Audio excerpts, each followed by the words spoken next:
Hello, everyone. Welcome to the SAMPS webinar today. We'll just give it a couple of more minutes, seconds maybe, before we get started.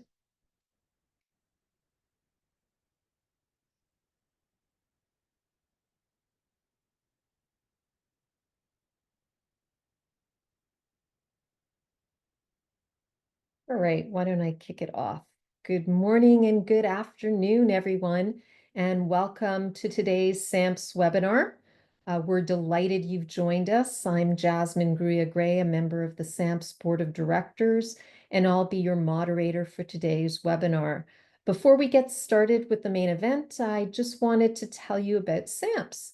SAMPS stands for Sales and Marketing Professionals in Science. We're an all-volunteer community, now 5,000 members strong, dedicated to helping life science commercial professionals network, learn, and build a competitive advantage in the growth of their careers. If you're not yet a member, joining is quick, easy, and free at samps.org. Please invite colleagues and industry friends who you believe would benefit from our community.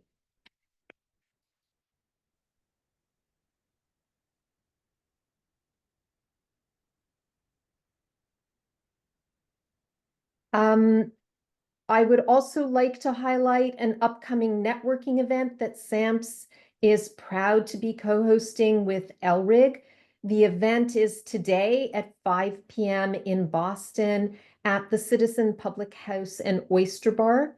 It will be a great opportunity to meet fellow life science sales and marketing professionals, share insights, and expand your network over light refreshments.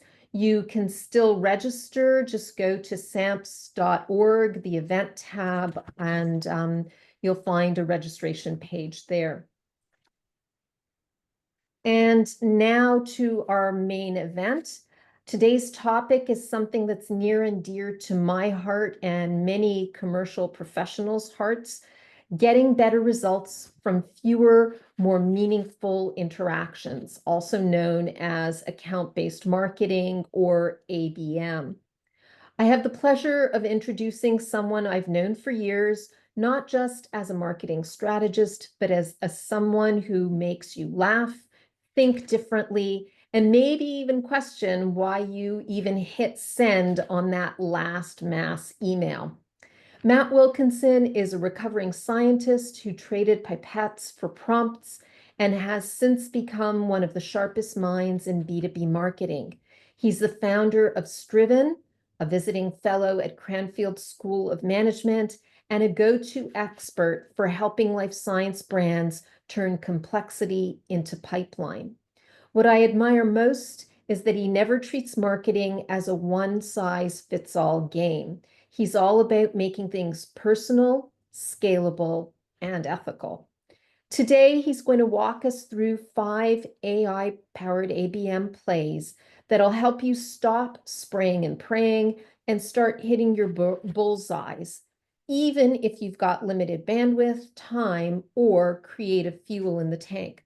So grab your virtual notepads and get ready for a session that's packed with smart, practical, and wildly useful insights. Take it away. Thank you.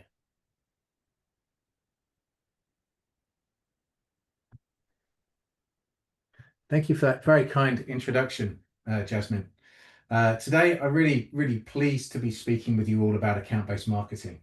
Account-based marketing isn't new. In fact, the term was first coined about 20 years ago by a lady named Bev Burgess, who was part of the Information Technology Sales and Marketing Association, really looking to see how organizations such as Accenture could help grow their accounts within big conglomerates, rather than just sort of sending out mass emails.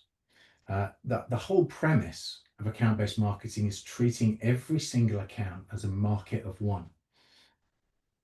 And one of the big challenges that's had over the years is that scaling that is incredibly difficult. But the beauty of account-based marketing is that it by very design, it has to make sure that sales and marketing are in perfect alignment for it to work. So that's something that's obviously very near and dear to my heart. And there are a few prerequisites to make account-based marketing work. So the first is that you can't just have a marketing team sat, in one place and account team, account and sales team somewhere else. You really have to have a real true partnership with sales. And this means it really closely aligns with another subject close to my heart, key account management, which was something that I learned a lot about at Cranfield during my MBA, and have since done a lot of teaching and actually joined the Association of Key Account Management's board last year as well. So, a lot of interest in key account management as well. And ABM really aligns very, very well with being able to show how can you deliver more value to customers.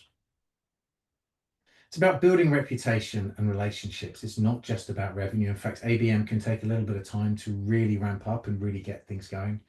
But as I've seen over a number of different engagements and employments, very often companies that are, large companies are very, very disparate, and they really do struggle to even know what the other hand is doing. And so account-based marketing can really be a tool for sharing best practice across a business.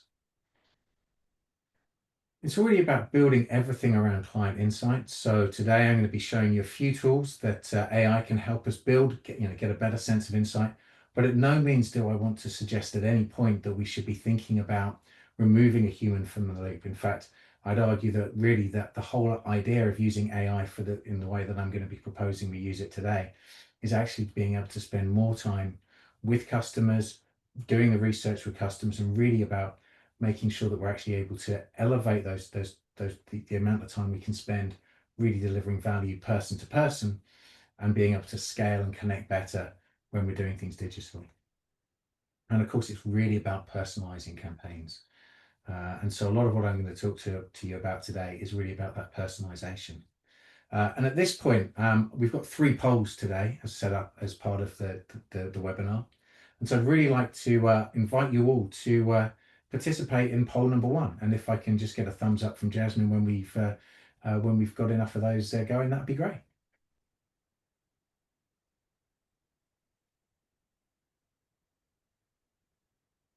Just pause for a few minutes to let a few of you tick the boxes. And I'll move on, and we can leave that up there at the moment. I have to move that off mine. So how is account-based marketing different to traditional B2B marketing? Well, the big difference is that rather than casting a broad net, really sort of looking at the industry in general, I mean, maybe going down to segment or regional level, it's really about having a narrow focus on highly targeted accounts. It's about brand building at the account level, and it's about customizing your value propositions right down to the account, and maybe even down to the person level as well. But one of the big things is about developing opportunities with sales and a strong collaboration throughout the sales cycles, rather than lead gen for sales. And I really hope that we can take that away with us, that one of the research that was conducted at Cranfield a year or 2 ago really showed that if you don't have that collaboration with sales, but it's done for sales, this doesn't work. So you really have to have a real hand in glove relationship between sales and marketing to get this to really work. Now, I think I'm just going to have to click off of that to let me move on. So I'd like to introduce you to the account-based marketing pyramid. There's 3 types of ABM that you'll see people talking about. One is one-to-many ABM. That's where really we're just taking strategic marketing and being a little bit more personalized with it. You would use market and account intelligence, but really it's one-to-many. So it's maybe targeting hundreds of accounts. You've then got what's known as one-to-few, and this is where you might cluster companies within a segment to be able to better understand their needs. And this might go beyond firmographics. This might get into information about the type of work that they do, the type of, the way that they're set up, and really being able to sort of look at those clusters and develop, focus programs for those, for the unique challenges within those mini clusters. And then you've got where I love the best is one-to-one ABM, where you're really maybe only focusing on 5 to 15 accounts. You're really looking at trying to work with your key account management teams and really being able to focus on growing existing accounts or bringing in new accounts that look just like your best accounts that they are, and really being able to create highly customized programs. So I think we've now got a second poll here to fire up for everybody. And while that just before that pops up, I'm going to flick onto my next screen. I'm going to try to. So the question is, why ABM and why now? Well, there's an increasing demand for relevance and personalization. There's the need for sales and marketing alignment has never been greater. We all know that the life science is going through some tricky moments at the moment, and really being able to make sure that everybody is rowing in the same direction is crucial. There's absolutely no point us marketers putting pictures of cats out there if actually the customer wants to buy dogs. So we really have to make sure that sales and marketing are driving in the same direction, targeting the same accounts, and really making sure that those plans are really neatly aligned. But we've also got new marketing tools and technologies, and that's been a really big enabler over the last few years to make ABM work. But now with the advent of the last couple of years with AI, we can actually get even closer to that promise of personalization.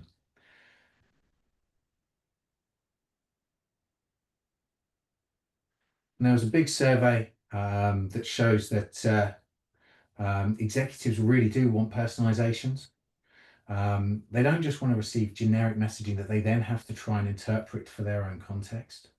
What they're looking for is to really be able to make sure that you understand the context that the problems that they're facing. And if you can really hit the problems that they're facing, you stand a much better chance of resonating. So this was a survey from 1 or 2 years ago by ITSMA, the Information Technology Sales and Marketing Association. It was 417 executives, and 42% really wanted, or well, actually it's more like 74% really wanted personalization of the marketing to be able to make sure that they understood how you might be able to help solve their problems. And why do we care about it? Now, personalization matters. 71% of consumers expect personalized engagement. But even more interestingly, 76% get frustrated when messaging and offers aren't personalized. So if I've already given you my data, if you already know things about me, if I'm not using that information to help make your life easier, to give you a better experience, then actually as a marketer, I'm failing now, and people get frustrated with it because they know the technology can deliver. But we have to be really, really careful as marketers not to go too far. I'm sure everybody's heard the example of when Target sent a mail to a family household, and in it contained offers that were pertaining to somebody that might be newly pregnant, and it caused a real ruckus because they were looking at the buying signals that people were putting into and based on what people were putting into their baskets and using on the cards, and it turned out that their young daughter in the family was actually pregnant.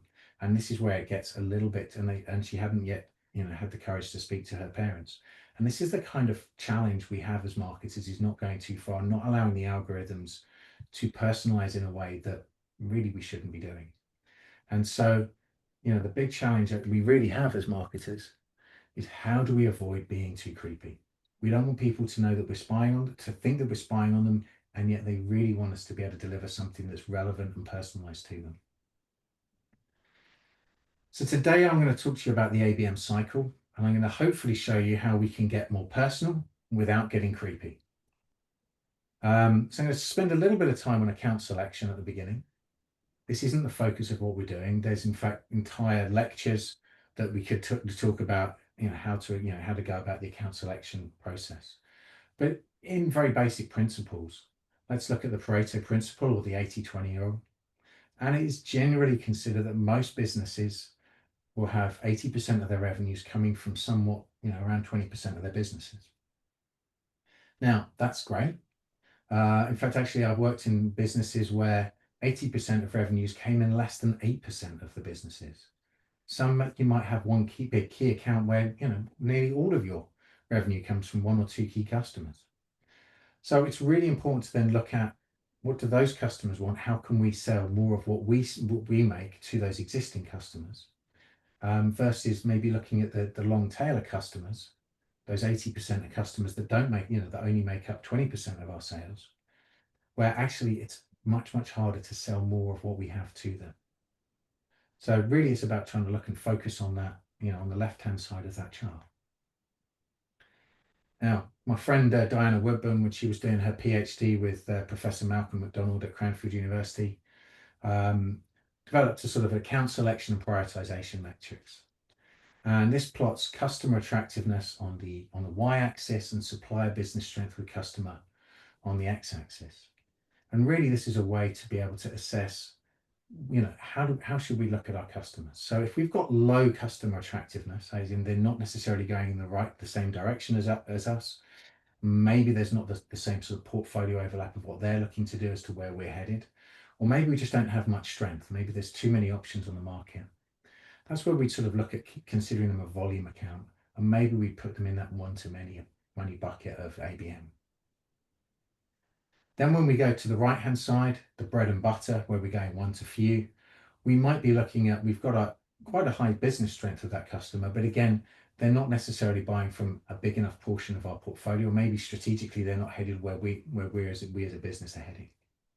Again, that's where we might put in fewer resources, less personalization, and go into one-to-few. The top left hand is really where it gets interesting. This is where the customers are really attractive, but we haven't yet built that strength with the customers yet.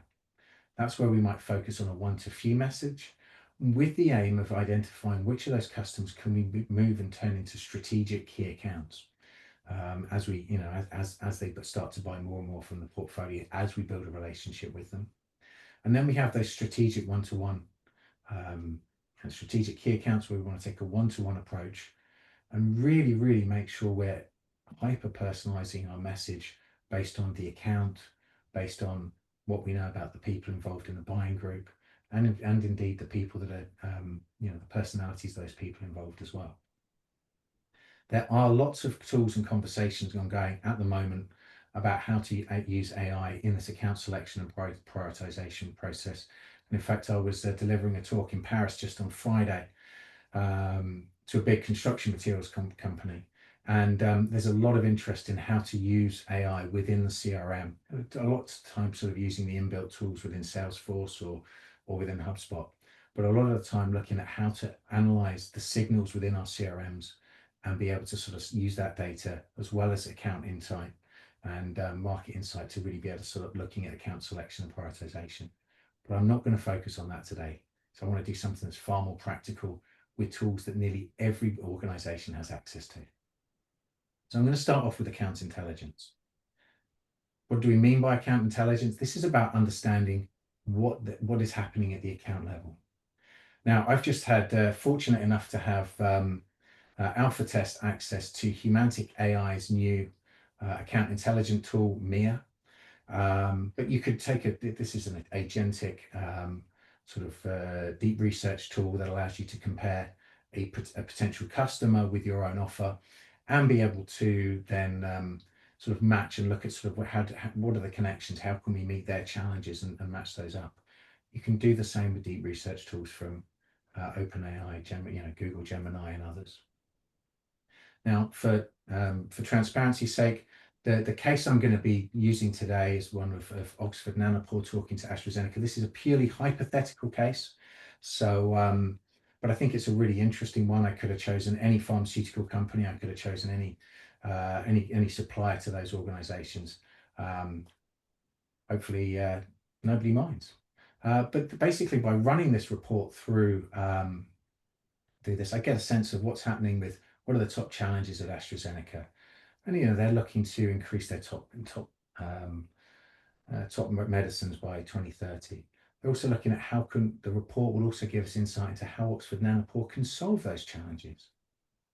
We'll go through and it will come up with a whole load of interesting ways that might have.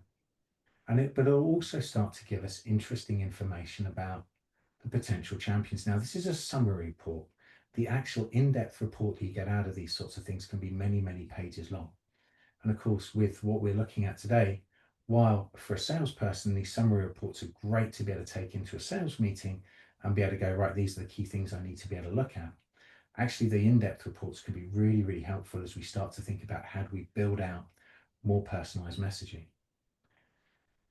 So when I talk about more personalized messaging, this is where we sort of start looking at how do we take our value proposition, the one that we put on our website, the one that we articulate to the world in general, and then marry that with account intelligence to come up with customized value propositions and high-level messaging. And so this is where you would then be able to use an AI. Any of the deep reasoning models would do, I would suggest here, to be able to come up with some mix and match those, what's important to the customer, what's involved with what's important to us, and what are our priorities going forward, and really be able to customize our value propositions and messages. And you could imagine that this approach would work really well on a custom landing page, maybe some custom content. If we've got case studies, we'd even be able to build those into that approach that we'd be able to be using. But the next steps that I want to talk to you about today are where we get really, really personal. So I've already shown you that some of this account intelligence can start looking at who might be involved in the buying group. But we can also use deep research to then go in to look at what are the key stakeholders and roles in purchasing in organizations. We can get understanding about what are their procurement policies like. And so we can get a whole host of information about what's going on in terms of those buying groups themselves. But it's really important once we're looking at this is that we don't dictate this from marketing to sales, but that actually we all sit down around a room and actually agree, not only on the targets, but also on who's involved in the buying group. Who do they see? Who do they maybe not see? There's often that fun conversation about salespeople going into companies, and things always get lost in procurement. Now, what is it in procurement that we're missing?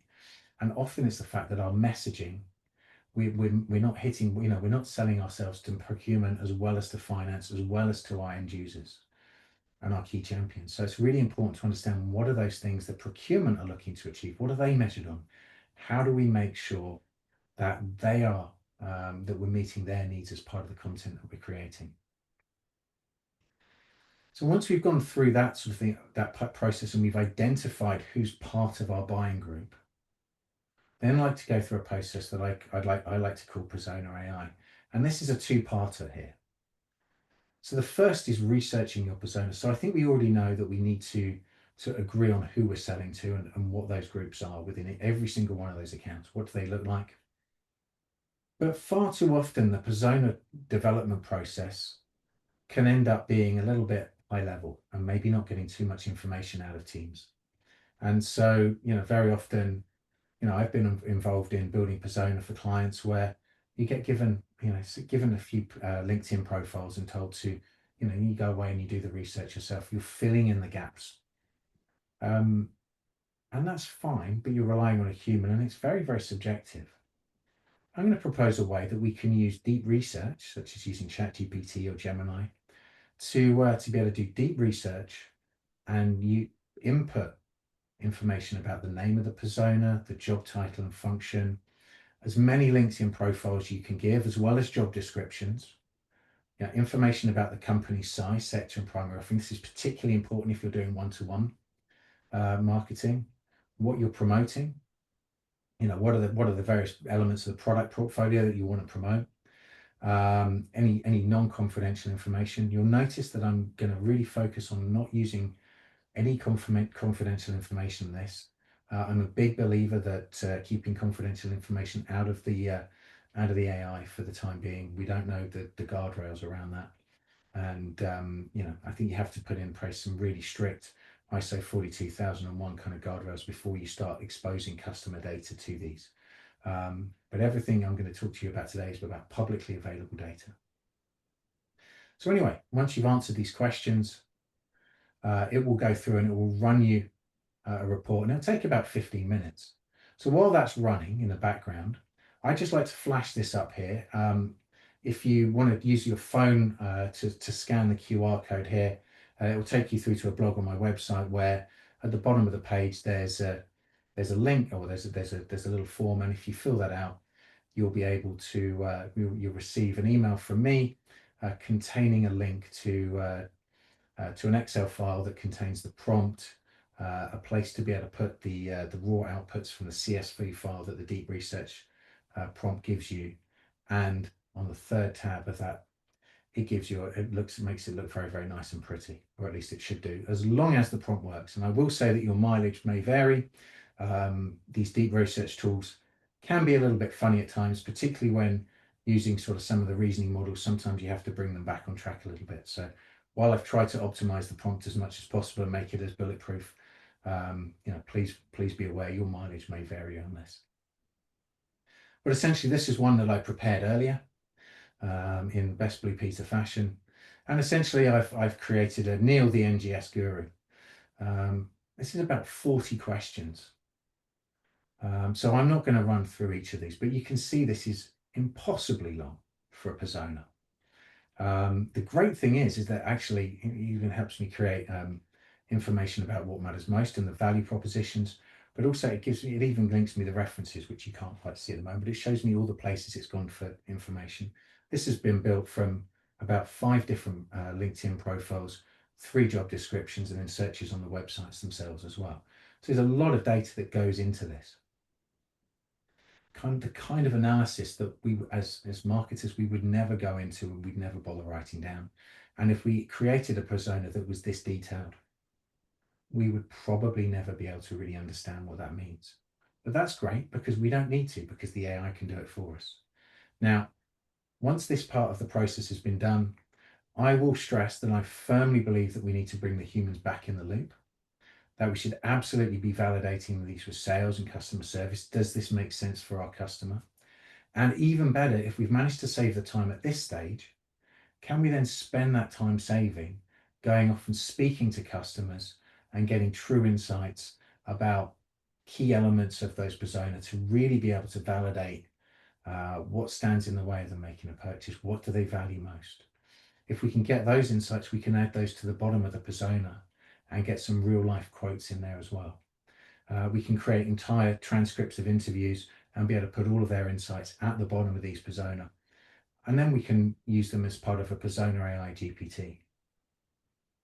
So I'm not here to teach you how to create custom GPTs, but essentially there's loads of places online. And if you'd like to, if you're interested in how to build custom GPTs, feel free to contact me, and I'm happy to contact me via the website, and I'm happy to book in a call.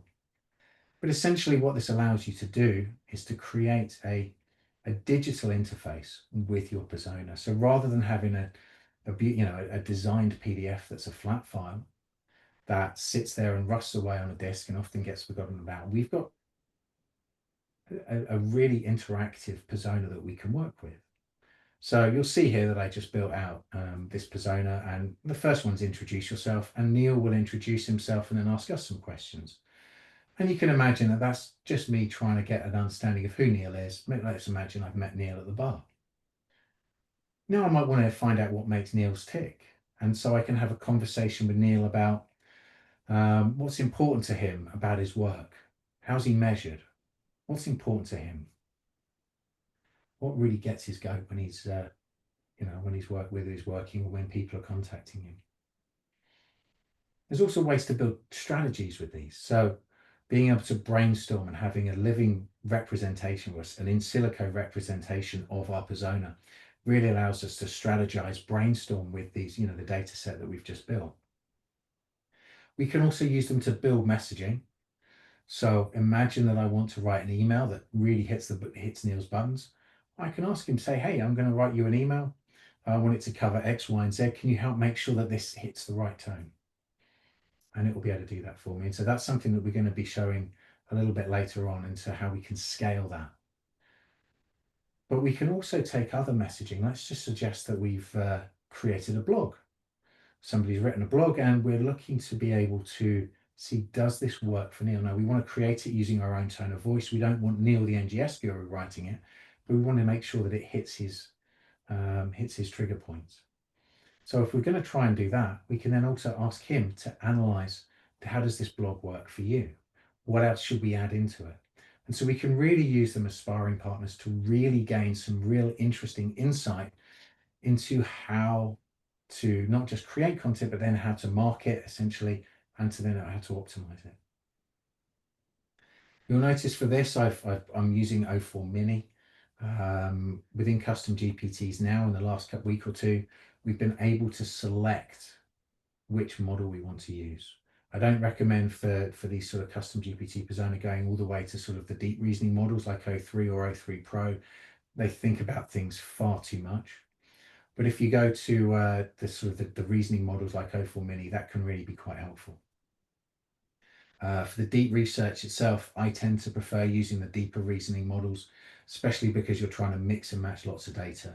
They do take longer, but then I'm quite happy to go off and get a cup of coffee. So that kind of makes my day. Then I'd like to talk to you a little bit about buyer intelligence. Once we've got these persona, that's all well and good, but we then need to find them. So the first step in this process, and I'd like to say a big thank you to Silete here, is that you'd want to be able to go in and find out who within your target company meets the job description requirements that you're looking for. So you might want to go and put your company in that you're looking for and look for the certain job titles, certain things, maybe even looking at the sort of publications they've been involved in or the presentations at conferences, and being able to create a list of people that might be interested in your offer, that meet your criteria for that persona. So you can do that. And one of the things that's really powerful about this is not just that you get a list of emails and LinkedIn addresses, although the LinkedIn profiles is really important for the next step. But we can also find out extra little bits of information that we can then also bring into our CRM to help us with some of those next steps. So it's a really powerful tool. And I really enjoy being able to get all of this sort of information out. But then it's what we do with it that's really important. So let's just imagine that Jasmine, sorry Jasmine for putting you up on the screen here, is one of my targets, and I go to her LinkedIn profile and I use a tool called Humantic AI, which will look at everything that she's published today on LinkedIn and be able to assess her personality from that. Now, Jasmine's a bit of a pioneer, and I can attest that to be true. So this is sort of the little snapshot that you get on the right-hand side from the sort of the browser plugin. But you can also get these beautiful PDF reports. Now, I can definitely say that Jasmine is definitely friendly and fast.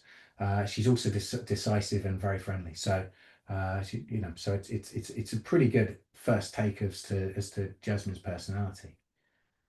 There's then insights for selling to Jasmine. Well, okay, went a bit fast.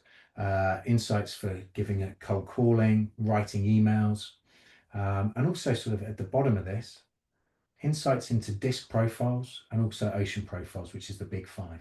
Now, I'm a big fan of personality profiling, whether that's through MBTI and sort of psychometrics or through disc or ocean. Not because they're absolute, not because they tell you everything about it, but being a scientist, I find models really helpful. And so it's not so much that there is an absolute number that these give you, but it's the fact of where do you sit relative to somebody else that's really important here. So if you sit on slightly to the left and somebody's sitting slightly to the right, you know that by moving towards them or trying to mirror them, you're going to have a better chance of connecting with them. And so that's really what we're trying to do here. How can we make sure our communications don't fall into the traps that we think, communicate how we want to be communicated to, but actually communicate how the buyer wants to be communicated with. So just to give you a quick overview of what that might look like. So if somebody is a disc style D or dominance, they want results, speed, control, they want clear wins. So you really want your emails and the way your outreach to lead with the outcome and the deadline. They want speed, they want brevity, they want action. And they want short emails. They want bullet decisions and risks. And they really want a yes, no, rather than, really spending too much time on small talk. We're looking at influence, those that sort of are, more driven by influence. They want recognition, enthusiasm, social bar, possibilities. So we really want to open warmly. We want to spotlight the big picture. And then we really want to stir the excitement to get them on board. Those of us that are more steady, they tend to be, fantastic, fantastic teammates. They love harmony, security, teamwork, and consistency. And so when we're communicating with them, we want to offer context and reassurance. We want to emphasize collaboration and steady pacing. So we really want to be able to explain why any change is needed. So it's a logical narrative. And then finally, C for conscientiousness. People, these are often, you could imagine, the sort of scientists that end up in a quality control lab. They love accuracy, logic, quality standards, and clear structure. So we want to present clear facts, have a logical structure for our communication, and give them room for precise evaluation. So this then gives us a framework in the ways that we can further modify any way that we contact them. So with all this in mind, we've got a lot of information from at the account level, from the persona level, the account level, the buying group level, the persona level, and then finally at the sort of the personal level. So how do we go about executing personalized campaigns? Now, before AI, trying to create such personalized sets of communications would be almost impossible. But with AI, it gives us a real advantage to be able to start running a process through which we can do that. Now, let's just imagine that we're trying to, we want to create a 7-email sprint to communicate to our one persona here, or maybe there's 4 in our buying group that we want to speak with. So first of all, we need to help them identify the problem. This is from Gartner's Win More B2B Sales. There's some research that was done about 7 years ago. It applies Clayton Christensen's Jobs to Be Done framework to really understand the jobs that customers need to undertake as part of their buying process. So first of all, they need to identify that they've got to do something to solve a problem. They've got a problem they need to solve. Then we need to help them explore what's out there. We then need to help show them the sorts of requirements that requirements building, what do they need to purchase to actually do. And then once they're part of that supplier selection conversation, of course, we want to be part of that. Once they've identified all of that, they then need to make sure that they've got the right answer. So they need to validate across the buying group, and they've got to get everybody on board. Now, we know that buyers jump around between all of these different boxes, and it's why at the SAMPS talk I gave in April at Cambridge University, where I sort of talked about the fact that we now need to be able to execute everywhere in a kind of tongue-in-cheek way, because the world of the buyer is changing, particularly with the way that people can search for information using AI, and that we don't, a lot of that searching ends up in no-click searches now. But if we're doing outreach to people, we know that we're able to be able to control the message a little bit better. Now, if we want to do this, of course, we could set up custom GPTs and go through processes like that. But before custom GPTs got as capable as they did in the last year, I spent a bit of time developing a little bit of a workflow tool. So I'll just show you through that. It's called Strivenn AI. And really what that allows us to do is to create AI assistants and plug into the OpenAI API backend, create those AI assistants, and then take those into workflows. So again, with tools like n8n and other tools, there are ways that you can do this already. Zapier would allow you to create access custom GPTs as well. So by the time I got this to sort of even a minimum viable product, you might argue that the companies were already there anyway. But essentially, if you imagine that I've given it a prompt to create 7 emails, and I've identified 4 different persona, this will then allow me to go through, and it will do this in parallel, and it will create me those 7 emails for each of those 4 personas. So that will turn into 28 emails very, very quickly. And you can imagine that if I'm trying to do that myself, that's going to be really tricky. I can then scale that even further by using the personality and the disc profiling to further personalize that, so that we're not just talking to people about what matters to them in their role, but we're delivering that message in the way that they want to receive it. And so that very, very quickly turns a 7-email sequence into 112 personalized emails. The kind of challenge that I think most marketers would shy away from a couple of years ago. But now with AI, this is perfectly doable. The biggest challenge, and one that I haven't addressed yet, is how to get those 112 emails into HubSpot without doing it manually. So, or HubSpot or whatever your marketing automation tool is. So that's a challenge that I still need to work on. And then of course there's evaluation and optimization. And of course, we all love data. I'm not a data whiz, although I know plenty of people that are. But essentially using HubSpot's ABM tools, rather than treating every single individual as a lead and a target, using the ABM tool, we can start being able to look at target accounts and start being able to map those individuals to the types of personas they are. And we can start looking at across the account level, who from the different decision making, who from the different buying roles are involved in this. So if we've included the data about what I should have said on personalizing campaigns is that, of course, all of the data that so far we've said can all be created and everything can be linked into our CRM systems. So via API, so we can actually automate the workflows of sending out to individual contacts. We can also include which persona we think they are, and then we can link that to the buying role. So we can actually make sure that we're automatically, everybody we're contacting, we know what buying role they are, what personality style they are. That data is already in there. So when they start engaging with us, we've got that information. One of the things that one of the ways that AI could potentially help in that evaluation and optimization stage is actually, now that HubSpot and other CRMs, I'm sure, won't be far behind, we'll be looking at, have released an MCP or model context protocol connection. So you can now link your OpenAI account, particularly if you're using a Teams or Enterprise, and I think even a Pro or Plus, to your HubSpot account and start being able to ask questions. So you can start asking questions of your data that you wouldn't be able to run, that you can't necessarily run reports for. And so that's a really, really powerful tool. The only caveat I'd say is when doing that, try not to use try not to use the deep reasoning tools, because it really will take forever before you get an answer. So use some of the ones that maybe don't think quite so deeply.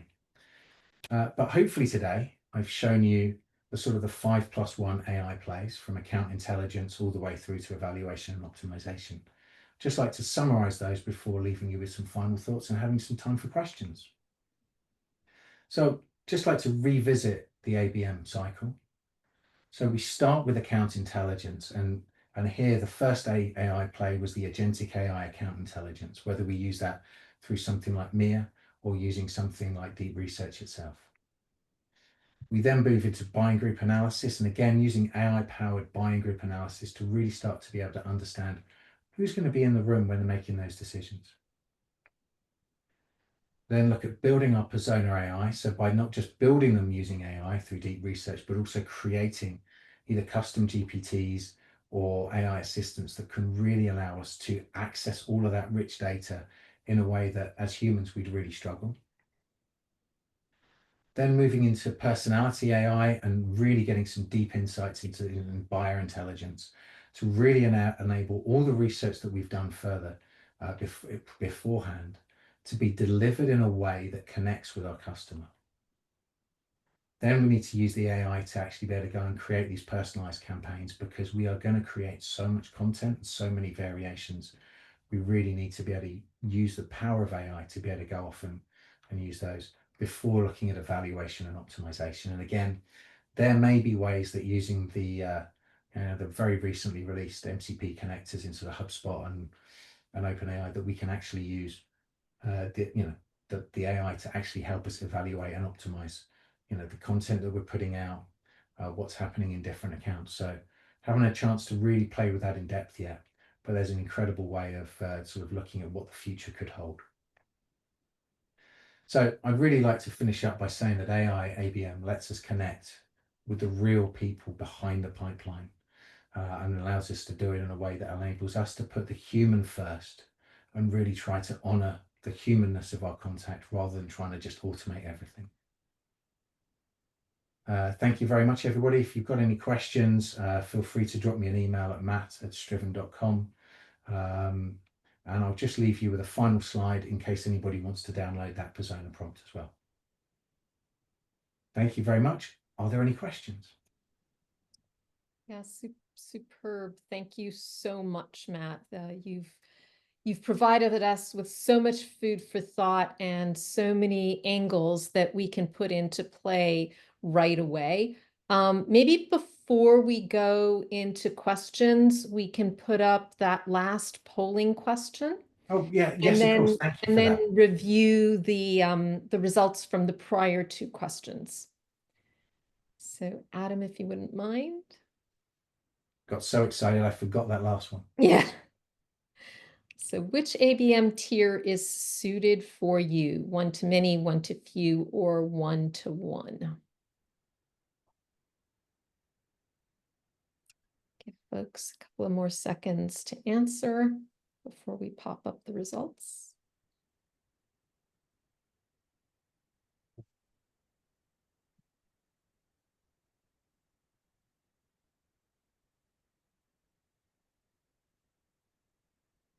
All right, so it looks like by quite a lot, 62% said one to few is the tier that's most suited.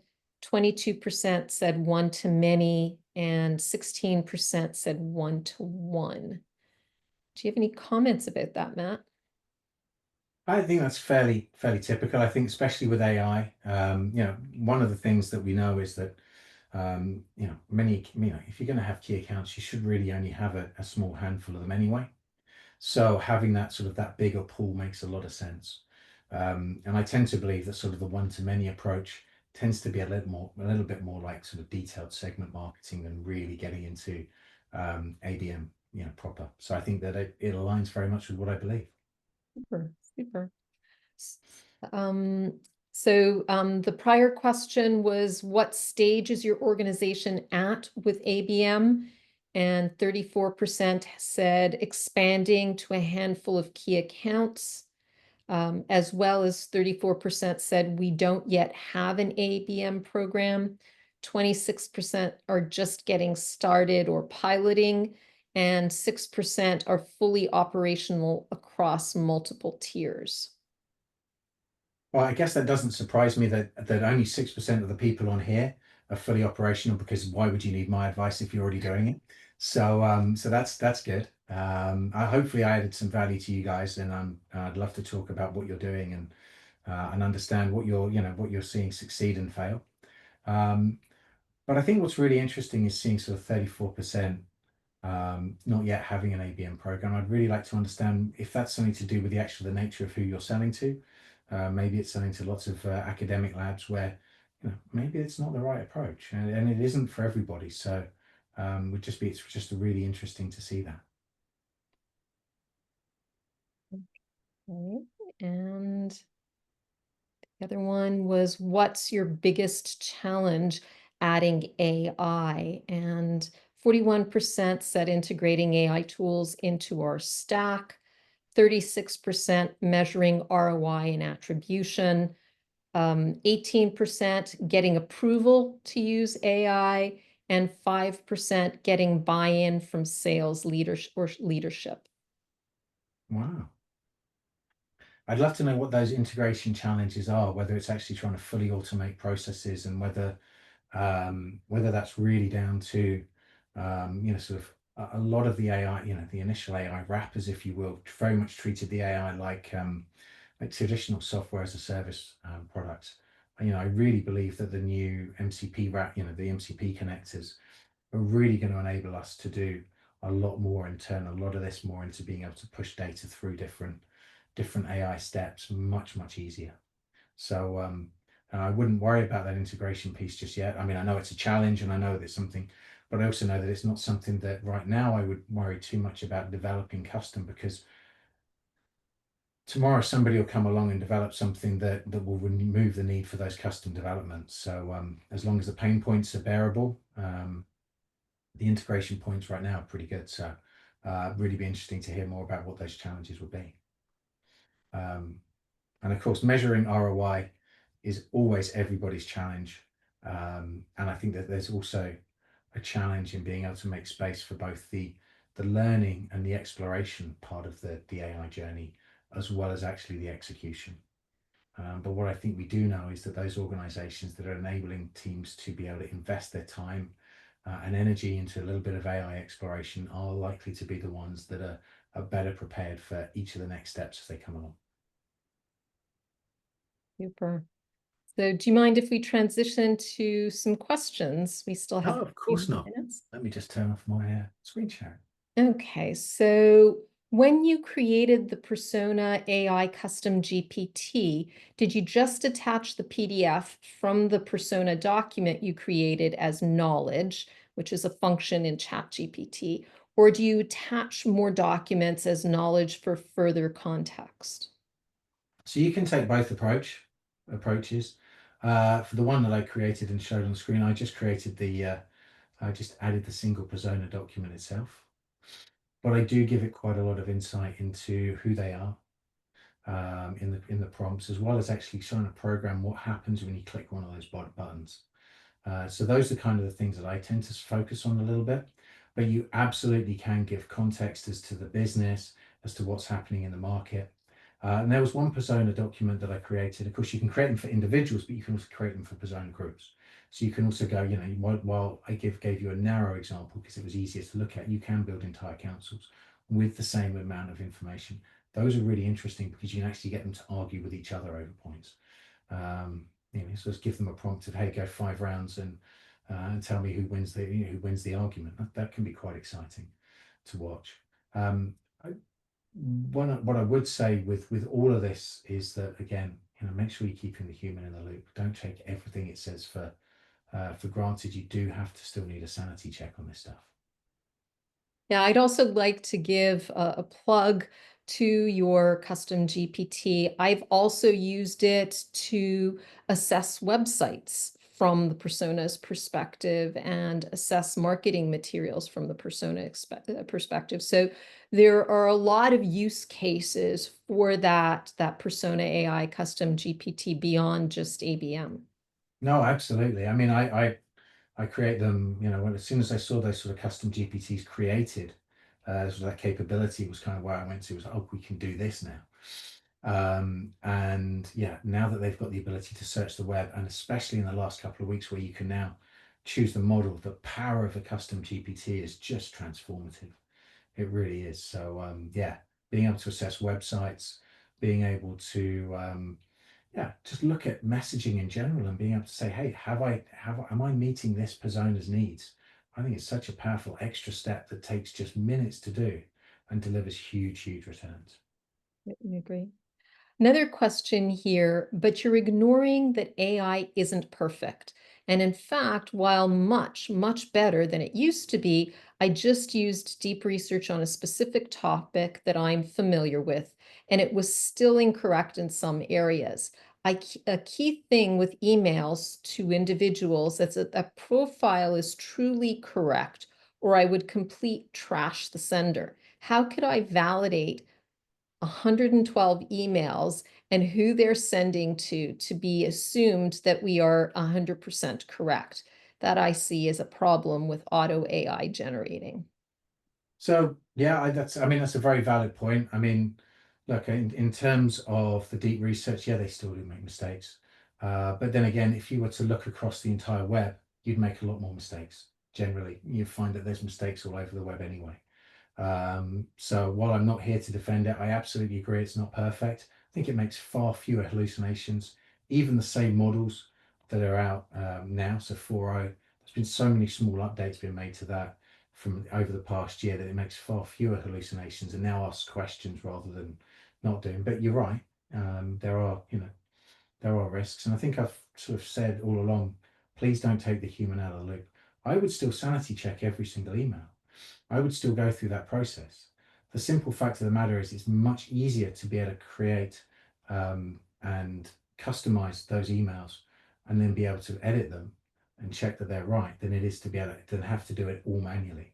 And I think that's one of the big challenges we've had as marketers going down to a personalized version of marketing is that by being able to personally, we don't do it because there's so many variations on the ways that we can do it. This gives us an access to be able to start personalizing, and maybe you don't need to go that far. Maybe you stop at just the persona, but even if you just took that first step, that can be incredibly powerful. Been doing that now with a couple of companies and stopping at that persona level, and we get the same sort of results from emails that we would send out, that are tailored basically based on a persona, right, as we would to an opt-in email newsletter. And I think that comparing a cold outreach email to an opt-in newsletter and getting those same sorts of statistics is really, really powerful. But I will say every single one of them has had a human check it, and I would always advocate for that step. I think within pharma particularly, you've still got to go through MLR, medical, legal, regulatory reviews. So you still need to keep a human in the loop. So I'd never advocate for removing that, at least not yet, not until the AI gets a lot better. Yeah, 1,000% support that. There's lots of evidence in many sectors where things have gone wrong because somebody didn't take the time to just double check things. Time here for one, maybe two more questions. What advice would you give to someone who would like to implement this? What resources are required? So I think that following that ABM process is really key. So the tech stack that I used is, it's pretty simple. So, an OpenAI Teams or Plus account is all you'd need there. If you've got access to Enterprise, even better. You might have access to Copilot, and you can do some of the things in there, or maybe it's your Google Gemini. In terms of the stack, in terms of CRM, yeah, HubSpot, Salesforce, you need a way of being able to capture that data. Obviously you need a list of names from somewhere. Now, maybe you've got those names already, or maybe you need to go to another source such as Sileads, but there are other tools like Apollo.io or many others that do give you examples of tools that you can get, capture names and then validate them on. And then in terms of, the buyer intelligence side of things, personality AI for me is a big game changer. I'm a big believer that I want to be communicated to in the way that I want, in the way that I want to be communicated to, and I want to communicate to other people in the way they want to be communicated to. So that's a system of really sort of four or five tools that people would need to do this. The time and effort, this starts really with making sure that you've got the sales and the marketing people that are involved in those accounts really strongly in alignment. So I think the biggest success factor is not the tech stack, but it is making sure you've got really good alignment and agreement between sales and marketing. And if you can work together to develop something that really adds value to the customer, I think you see the commercial, the evidence shows that the commercial results follow. And there's case studies galore, certainly from the IT sector, that show that you can really transform commercial results by taking these sort of approaches. Yeah, I love ending on that note, Matt. It's the alignment between sales, marketing, the customer experience group, field application specialists that will make this kind of program successful and stronger. Absolutely. Well, thank you very much, everybody. Thank you so much, Matt, for sharing your insights. Appreciate all of you who have joined. Please check the SAMPS.org website for upcoming webinars and networking events, and hope to see you all at our next event. Thank you. Bye for now. Thank you. Bye-bye.